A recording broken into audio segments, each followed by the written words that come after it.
A very quick note for everybody. Allah says in the Quran, أَفَلَا يَتَدَبَّرُونَ الْقُرْآنِ. Do they not reflect upon the Quran, or are there locks on their hearts?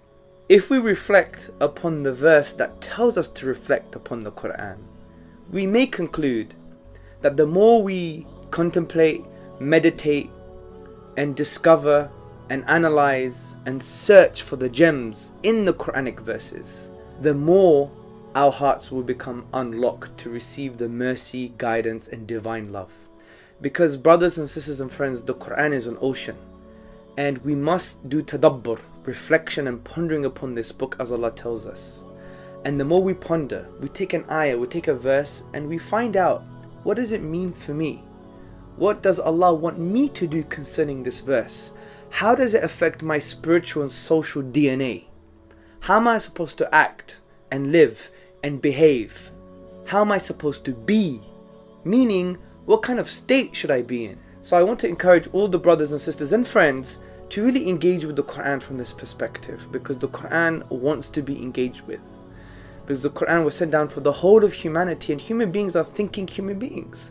So Allah, the divine reality, the Lord of everything that exists, is telling us, engage with His word, with His eternal word.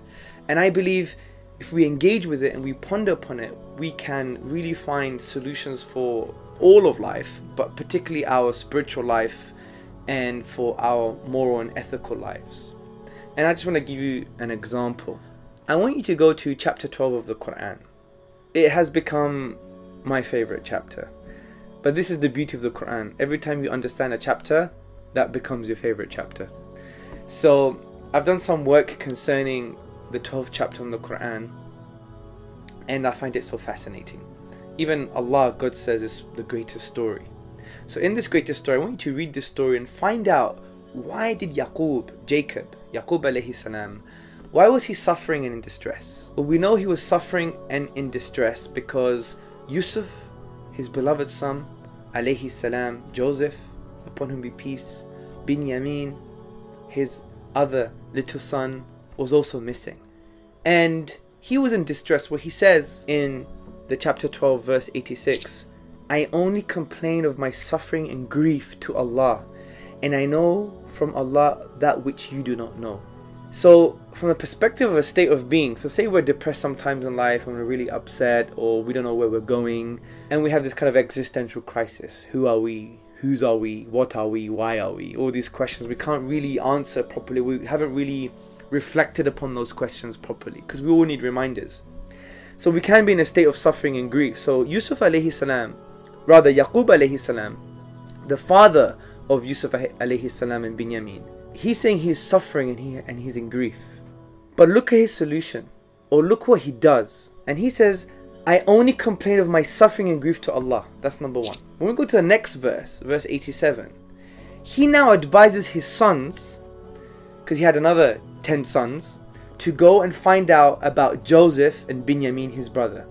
And look what Yaqub alayhi salam says. He says, and despair not of the life-giving mercy, Rawhillah, the life-giving mercy of God, of Allah. For indeed, the one who despairs of the life-giving mercy of God is the one who actively rejects the truth. So there are some lessons here. It's teaching us how to deal with grief and distress and depression. Because Yaqub alayhi salam, Jacob, upon whom be peace, he wasn't the one in genuine distress and grief because he loved Joseph so much, he loved Binyamin so much, and he was really, really, really distressed. But look what he does. He says, I complain only to Allah. So that's the first point of call when you're distressed and you're in grief. Complain to Allah. The second piece of advice, which is quite significant, is in the advice he gives to his sons. And he says, and despair not of the life-giving mercy of Allah, for whoever despairs of His mercy is the one who's in an active state of disbelief, who rejects the truth. So it means the one who's in grief and distress and depressed, a solution out of this grief and depression is to sincerely advise others and remind others of the mercy of Allah. Yaqub alayhi salam was the one in distress and grief. but he advised his sons sincerely, and he told them about Allah's mercy, His compassion, His love. So the way to get out of this grief and distress is actually to do that. Advise others sincerely and remind them of the mercy of Allah. And it's no wonder many of the counselors or psychotherapists, they were actually depressed and they got into the job just to help themselves, because advising others actually helps you. So keep on reflecting upon the Quran, brothers and sisters. And if you do feel a bit distressed, a bit in grief, rely on Allah, refer to Allah, complain to Allah alone, because He's the only one who can change the situation. Number 2, sincerely advise others. Number 3, remind others sincerely of the life-giving mercy of your Lord, Allah subhanahu wa ta'ala.